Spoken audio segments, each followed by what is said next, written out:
A palavra de hoje se chama Os Inibidores da Fé. É um nome diferente hoje.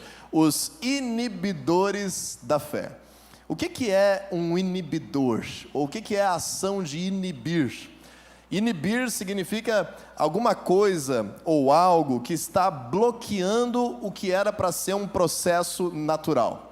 Nós hoje estamos numa sociedade que está com muitos avanços tecnológicos e nós estamos às vezes nos deparando com possibilidades novas para inibir, por exemplo, o surgimento de rugas, inibir que venham celulites na pele, inibir o apetite para que nós possamos estar um pouco mais controlados na nossa dieta, inibir, por exemplo, que os alimentos estraguem rapidamente. E nós temos vários inibidores de apetite, inibidores de envelhecimento, inibidores que nós chamamos de conservantes, que são depositados nos alimentos, na fabricação, na industrialização. E sabemos que alguns desses inibidores são naturais e fazem bem, e outros desses inibidores são muito artificiais e podem nos fazer mal. E quando nós passamos a pensar nisso na nossa vida pessoal, existem algumas coisas, às vezes pessoas, às vezes situações, que nos inibem de ser quem nós deveríamos ser, que nos inibem de viver aquilo que Deus tinha para que nós venhamos viver. Uma expressão muito comum é uma pessoa inibida. Uma pessoa inibida é uma pessoa que acaba sendo dominada pela vergonha e pela timidez. E não tem problema alguém ter uma personalidade um pouquinho mais introspectiva, mais concentrada, mas por vezes isso acaba crescendo de tal maneira que impede a pessoa de se expressar, impede de falar aquilo que sente, acaba se machucando emocionalmente nos relacionamentos familiares, no seu trabalho, na sua profissão. E assim nós temos várias coisas que podem estar inibindo as nossas vidas. Na vida com Deus também é muito parecido. Deus tem a melhor vida que nós poderíamos ter, os pensamentos deles são muito melhores do que os nossos, os sonhos deles, os planos do Senhor para nossas vidas são muito mais elevados do que os nossos. Nós não conseguimos de fato viver uma vida melhor do que aquela que nós podemos viver junto com o nosso Deus. O Senhor Jesus, ele promete, por exemplo, num texto muito conhecido em João 10:10, que ele veio para nos dar uma vida abundante. Diga assim comigo: Jesus veio para que eu viva abundantemente.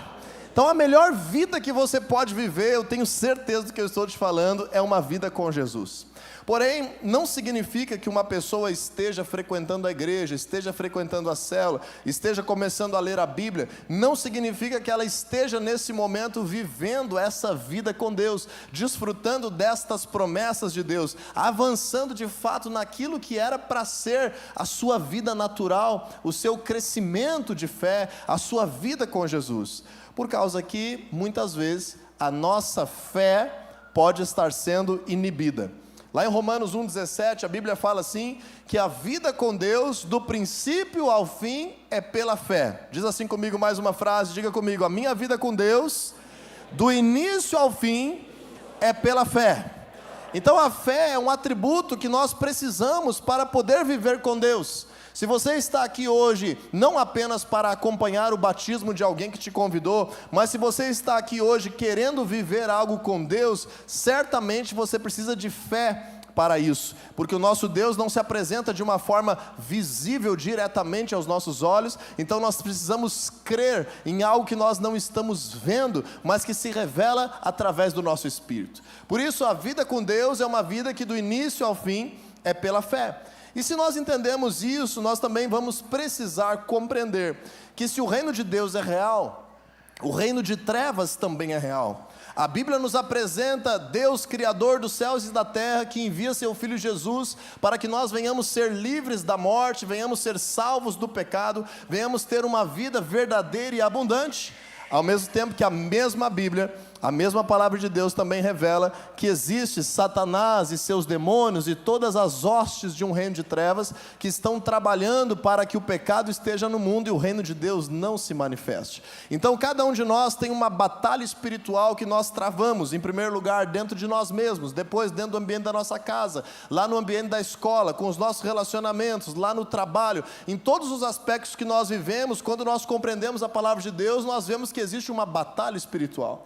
E se você e eu estamos buscando a Deus em nome de Jesus, a palavra de Deus declara que para as nossas vidas junto com Jesus, não há impossíveis, que nós somos mais do que vencedores, que a nossa vida será abundante, porém essa vida do princípio ao fim é pela fé. Então o que é muito comum de Satanás fazer e causar por um ambiente de trevas na tua realidade e na minha, às vezes do lado de fora de nós, às vezes do lado de dentro, às vezes é nas situações e relacionamentos e ambientes que nós estamos, às vezes é na nossa mente, nos nossos pensamentos, nas nossas emoções, no nosso ânimo, é criar situações que vão inibir a tua fé, vão tirar o efeito da tua fé, vão estar atrasando aquilo que Deus tinha para a tua vida, por você estar vivendo mesmo com fé, permitindo que esses inibidores venham atuar no teu coração, na tua mente, no teu espírito, nas tuas atitudes.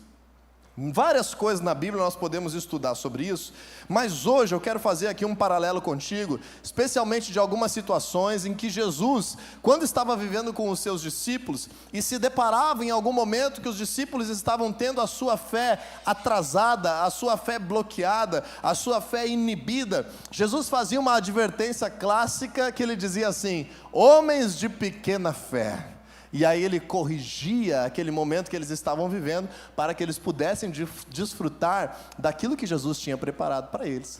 E eu quero ver contigo agora, Mateus capítulo 8, versículo 25 e 26, o primeiro momento que Jesus fala sobre isso, e nós vamos falar do primeiro inibidor da nossa fé. Diz assim: os discípulos foram acordá-lo clamando: Senhor, salva-nos, vamos morrer.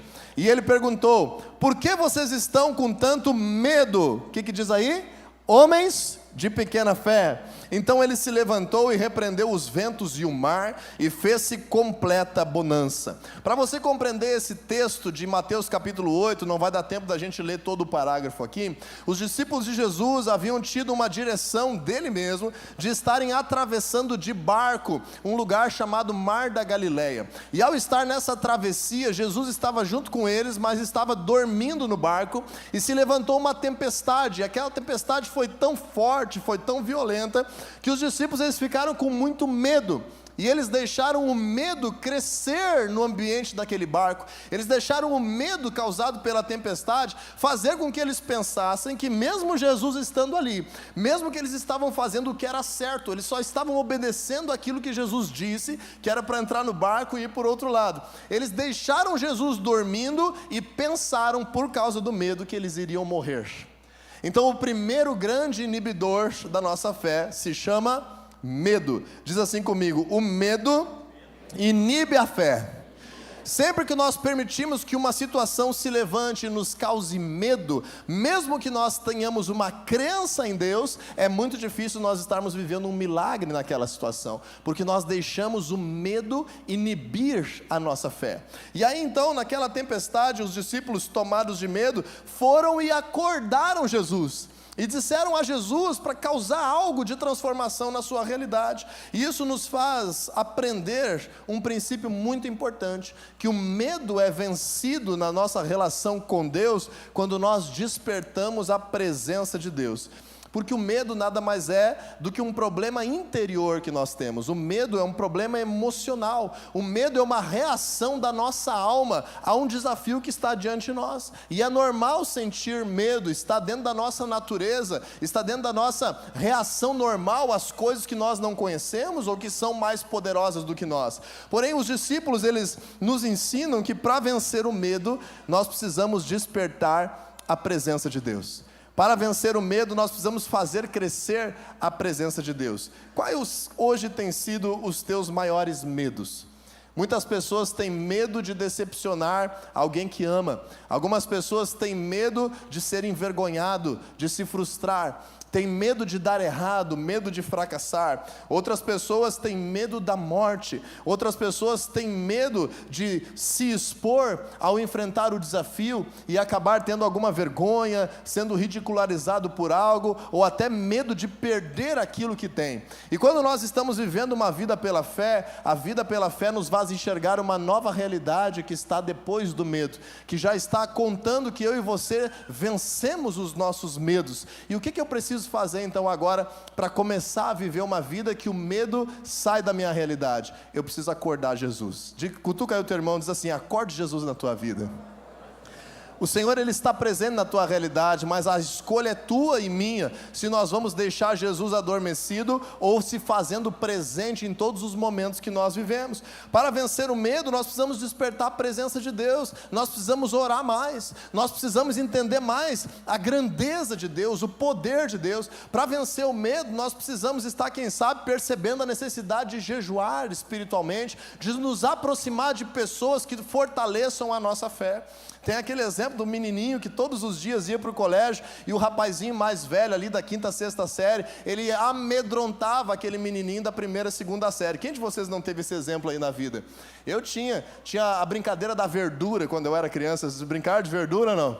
Aí tu tinha que passar na máquina, tinha que estar sempre com um verdinho no teu bolso. É uma idiotice da gurizada aí, eu vivi isso aí quando era criança. E a gente às vezes ficava com medo daqueles fortões da 6ª série, né? Aqueles fortões de 45 quilos e 1,50 m. E aí a gente vivia com medo como meninos no colégio. Agora você imagina que esse menino tem um irmão mais velho que está no 3º ano do ensino médio. E esse irmão percebe que aqueles rapazinhos da 6ª série estão amedrontando o seu irmãozinho que está na 2ª série recém. Só que o irmão dele é um irmão grandão, o irmão dele já está com 1,80 m, já está com 17 anos, o irmão dele faz academia, já está forte, já está robusto, já fala grosso. E no dia em que aqueles meninos da 6ª série vão agora amedrontar aquele rapazinho, aquele irmão se preparou e apareceu do lado da história, e deu uma encarada naquele valentão da 6ª série, e aquele menino agora rapidamente se acuou, e tratou bem, e chamou de amigo, e ofereceu um gole de Coca-Cola e uma traquinas para aquele gurizinho da 2ª série, e ele não entendeu nada. O que está acontecendo? Aquele problemão que me causava medo, agora se transformou amigável, se transformou algo que eu posso conviver com isso, sem me sentir mal. Mas ele não percebe que atrás dele estava se manifestando alguém que amava ele, e era muito mais forte e muito mais poderoso do que ele. Então, se nós enfrentamos uma situação de medo, o que nós precisamos trazer à nossa memória e fazer crescer no nosso espírito? Que nós andamos com o Rei dos Reis e o Senhor dos Senhores, e que se Deus é por nós, quem será contra nós? E maior é aquele que está em nós do que aquele que está no mundo. Então, quando você carrega a presença de Deus e cultiva Jesus intencionalmente acordado na tua vida de forma consciente, você vai vencer o medo e a tua fé vai prosperar e avançar. Está fazendo sentido isso para você? O segundo inibidor do medo está no livro de Mateus, capítulo 14, versículo 31.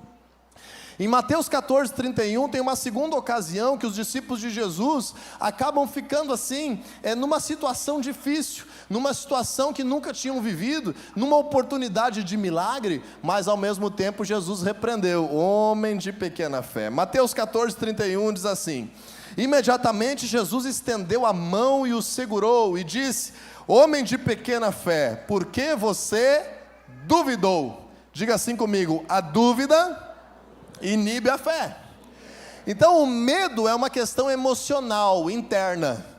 A dúvida é uma questão mental, é uma questão de você começar a levantar outras possibilidades. O segundo inibidor da nossa fé se chama dúvida.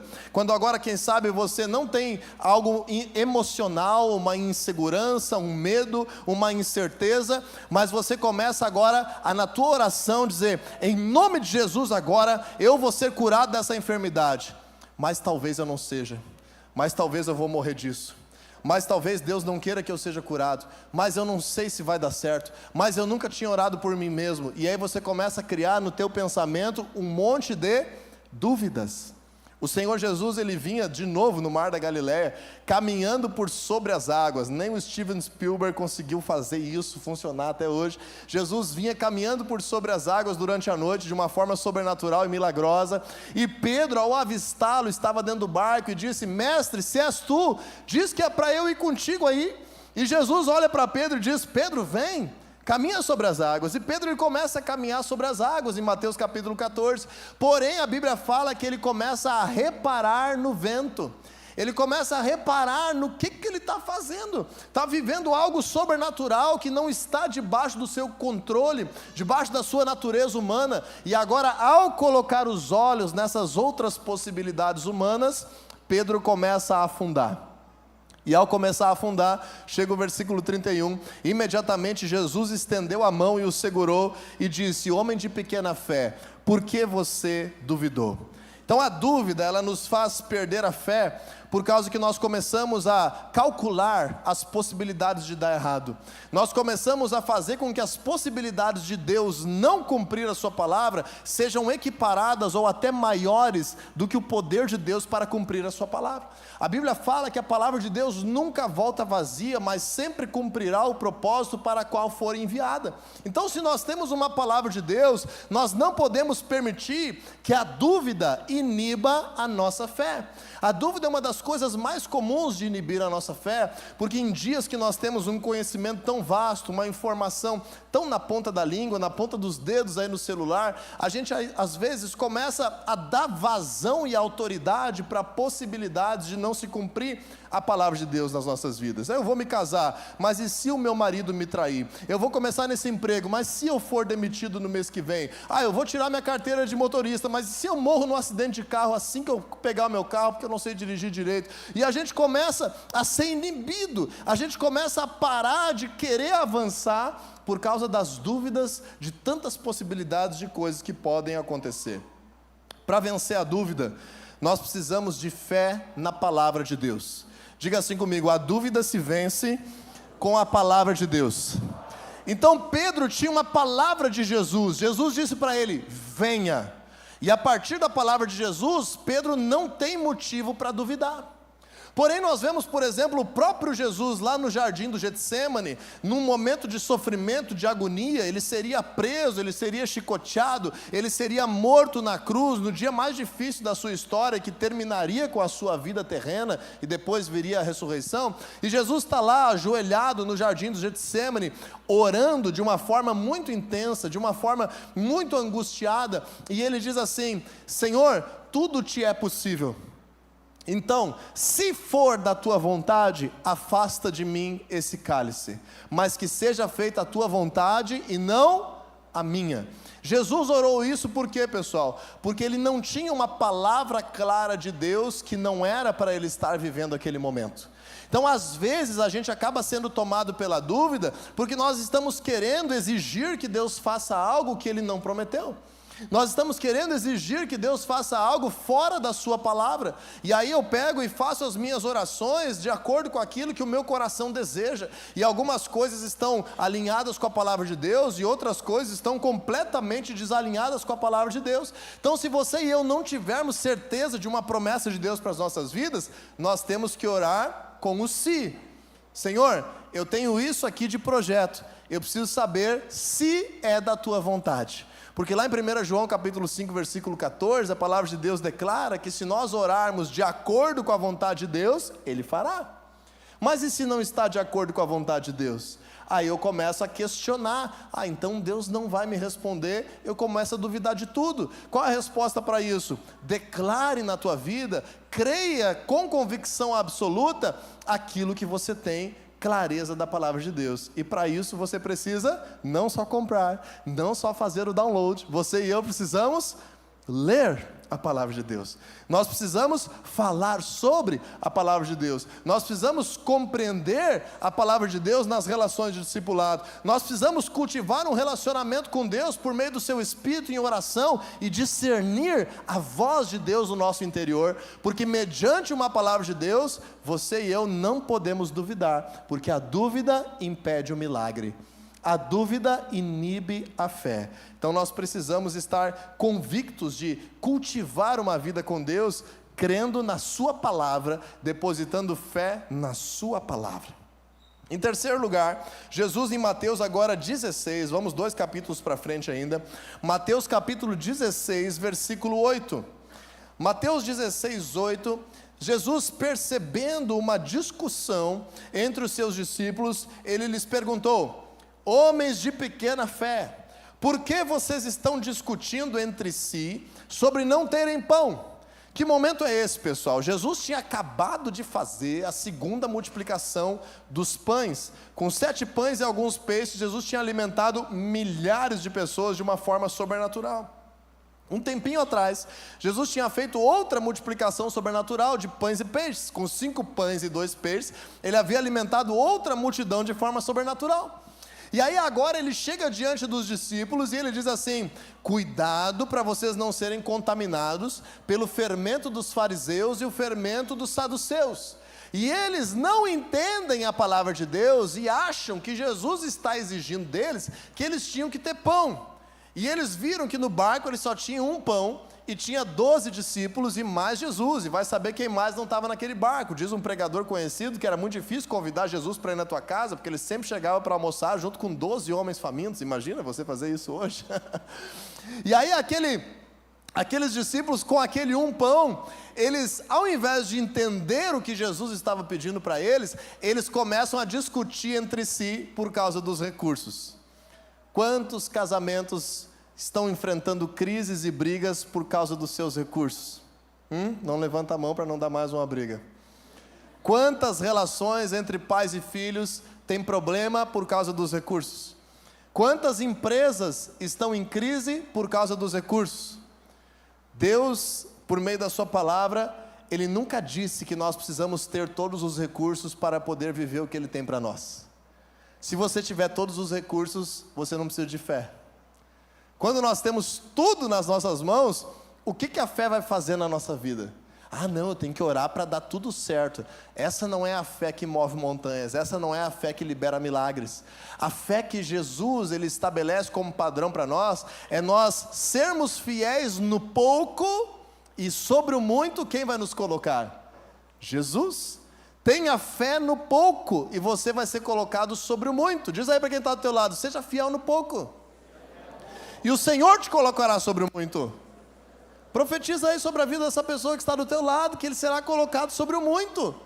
Agora, quando nós olhamos para os nossos recursos sempre vão ser poucos, se eu quero crescer a um novo patamar.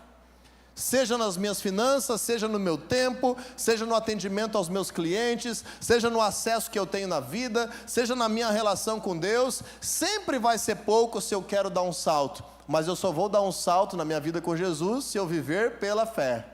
Então a escassez inibe a fé. Várias vezes a gente deixa de viver por fé porque a gente olha o pouco que a gente tem. Agora pensa comigo, aqueles discípulos não acharam ruim pegar os 5 pães e os 2 peixinhos daquele guri para alimentar toda a multidão.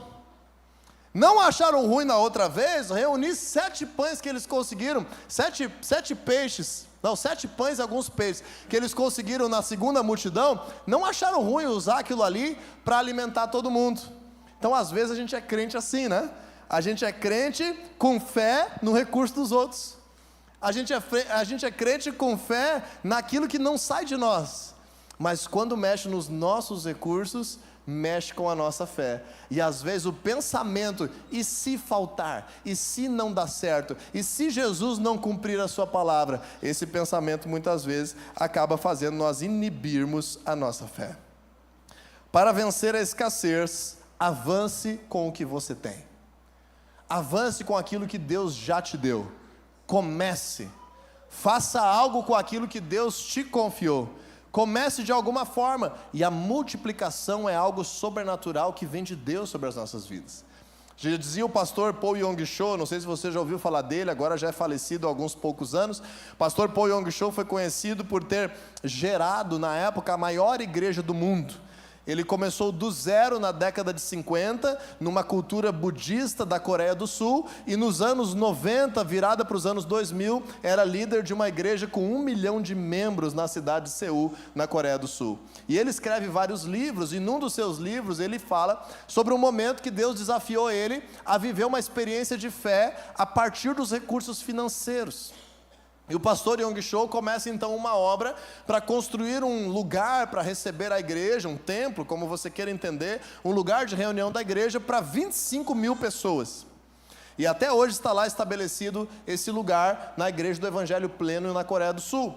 E esse pastor, ele conta no livro dele que ele chegava em várias vezes no meio da obra e ele estava sendo pressionado pelos trabalhadores da obra, estava sendo pressionado pelos fornecedores de material que não tinha mais dinheiro para pagar. E ele chegava e olhava e a obra estava nem na metade ainda.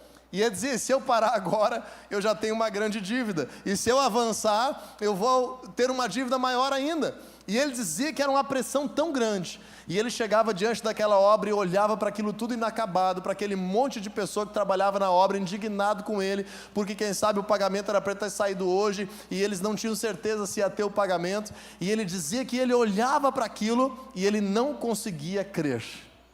Então ele ensina um caminho nos seus livros, que ele chama de a quarta dimensão, a dimensão da fé, que você não pode ser contagiado por aquilo que você vê, porque a palavra de Deus nos diz lá no livro de Coríntios, que nós não andamos pelo que vemos, mas andamos pelo que cremos. Então ele ensina a importância de algumas vezes você fechar os olhos para orar. A gente não é obrigado a orar de olho fechado, especialmente se estiver dirigindo, ou se estiver, quem sabe, aí fazendo alguma coisa importante, com o filho no colo. Mas, às vezes, nós precisamos sair daquela realidade natural e com os nossos olhos fechados enxergar pela fé aquela realidade transformada. Então ele diz que a forma que Deus ensinou ele a conseguir viver milagres, ele fechava os olhos naquela obra e ele enxergava aquela obra acabada, e ele enxergava 25 mil pessoas adorando a Deus, e ele enxergava aqueles fornecedores e aqueles trabalhadores todos pagos, e aí ele conseguia ter uma fé que não duvidava e que não se limitava à escassez para declarar os milagres de Deus. E quando chegava no limite da última hora, sempre no máximo na última hora, vinha um recurso de forma sobrenatural, e está lá o prédio, o pastor Cho já está falecido, estão lá centenas de milhares de pessoas adorando a Deus até hoje na Coreia do Sul. Então quando nós aprendemos isso, se o medo crescer, a nossa fé para de funcionar. Se a dúvida crescer, a nossa fé para de funcionar. Se a escassez tomar conta da nossa realidade, a nossa fé pode ser inibida. E eu quero te colocar ainda um último aspecto nessa noite, que quem sabe vai mexer um pouco contigo e com a tua história. Marcos capítulo 11, versículo 24. Marcos capítulo 11, versículo 24, em primeiro lugar nós aprendemos Jesus nos ensinando esse princípio da visualização, esse princípio de nós crermos naquilo que Deus ainda irá fazer, como se já tivéssemos recebido, como o pastor Cho ensina nos seus livros. Diz assim, versículo 24 de Marcos 11, portanto eu digo, tudo que vocês pedirem em oração, creiam que já o receberam, e assim sucederá. Veja só esse princípio que Jesus está ensinando. Quando você estiver orando, já enxergue o milagre, já enxergue a realidade transformada, já enxergue a tua família abençoada, já enxergue essa enfermidade tendo ido embora, enxergue isso. Quer dizer que no final da oração vai estar resolvido, gente? Não. Por que Abraão é o pai da fé que nós temos em Deus? Porque ele creu sem duvidar por 25 anos, até ver o milagre que Deus havia prometido se realizar. Tem coisa que Deus faz através de nós em uma oração, em segundos. Tem coisa que Deus faz nas nossas vidas em anos. A questão é que uma vida pela fé sempre vai ser a melhor vida que nós podemos ter com relação à ação de Deus em nossa realidade. Você crê nisso? Viver pela fé, não importa se o milagre é instantâneo ou se eu vou precisar buscar e crer sem duvidar por alguns anos na minha vida. O Senhor está trabalhando para mudar as circunstâncias. Deus preparou Jesus por 30 anos para ele começar o seu ministério, sem cometer nenhum pecado. Jesus estava em processo de preparação por muitos anos. Quem sabe Deus tem bênçãos preparadas para a tua vida que só pode chegar na tua realidade daqui 2, 3, 5, 10 anos, porque você e eu ainda precisamos amadurecer, ainda precisamos crescer emocionalmente, ainda precisamos crescer em relacionamentos, ainda precisamos crescer em maturidade espiritual. Mas Jesus aqui no versículo 25 nos ensina um último atributo. E quando estiverem orando, se tiverem alguma coisa contra alguém, perdoem-no, para que o Pai Celestial também perdoe os seus pecados. Mas se vocês não perdoarem, versículo 26, também o seu Pai que está nos céus não perdoará os seus pecados. Por isso eu finalizo essa palavra de hoje te dizendo que o último e quem sabe o maior de todos inibidor da nossa fé é a culpa. Diga assim comigo: a culpa inibe a fé. E a culpa é tão poderosa para inibir a fé, por causa que a culpa, ela nos afasta de Deus. Só os nossos pecados podem nos afastar de Deus. A única coisa que faz separação entre nós e o nosso Deus é os nossos pecados. Não é um dia ruim, não é os nossos defeitos, não é quanto dinheiro nós temos. A única coisa que nos separa de Deus são os nossos pecados. E essa é, quem sabe, a maior porção da obra da cruz. Jesus precisou verter o seu sangue para que pelo seu sangue nós pudéssemos ser purificados dos nossos pecados. Então, em primeiro lugar, o que nos afasta de viver uma vida pela fé, quem sabe hoje você está ouvindo a palavra de Deus pela primeira vez, é você crer em Jesus para receber o perdão dos teus pecados, para ser santificado na tua vida, para passar a ter uma vida que você não apenas acredita que Deus existe, mas que você vive uma vida com Deus e agora vai usar a tua fé para mudar realidades. Porém, Jesus está nos ensinando uma coisa que pode estar acontecendo com pessoas que estão há 10 anos dentro da igreja, crendo no perdão dos seus pecados, mas não querendo liberar perdão para a culpa de outras pessoas que lhe ofenderam, que lhe machucaram, que abusaram de alguma forma, que causaram prejuízos, que humilharam, que de alguma forma causaram problema na tua vida. O Senhor Jesus está trazendo aqui um princípio espiritual, versículo 26, se vocês não perdoarem, o seu Pai que está nos céus também não perdoará. Então, duas coisas para nós removermos a culpa na nossa vida, que ela tira os frutos e a eficácia da fé. Primeiro, nos arrependermos daquilo que nós sabemos que nos afasta de Deus, pedirmos perdão a Deus e termos uma vida santificada. Todos os dias é um exercício que nós temos que fazer, trabalhar para viver buscando a santificação. Em segundo lugar, no mesmo versículo de Hebreus capítulo 12, que fala da santificação, fala de nós seguirmos a paz com todos. Então eu preciso te dizer que se você está alimentando ofensas, mágoas, falta de perdão com pessoas que estão ao teu redor, mesmo que você tenha direito nisso, mesmo que você tenha sido a vítima nisso, o Senhor Jesus está dizendo que isso nos afasta de Deus. E se nos afasta de Deus, inibe a nossa fé. Fez sentido para você ou não? Está entendido isso? É uma escolha. Perdoar é uma escolha. Se arrepender dos seus erros e pedir perdão a Deus é uma escolha. Mas esse para mim é o maior inibidor da nossa fé. A partir disso, lidamos com o medo, lidamos com a dúvida, lidamos com a escassez, com uma forma bíblica. Mas de nada adianta eu querer ganhar o mundo inteiro e perder a minha alma, o Senhor Jesus nos ensinou. Entende?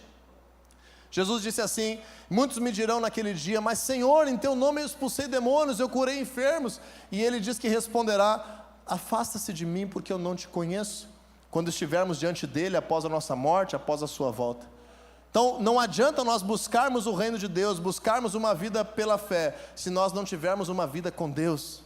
E a vida com Deus, ela é bloqueada pelos pecados, seja aqueles que nós não confessamos e queremos viver uma vida desobediente da palavra de Deus, e isso tem a ver com a medida que você vai conhecendo, você vai respondendo a isso com relação à palavra de Deus.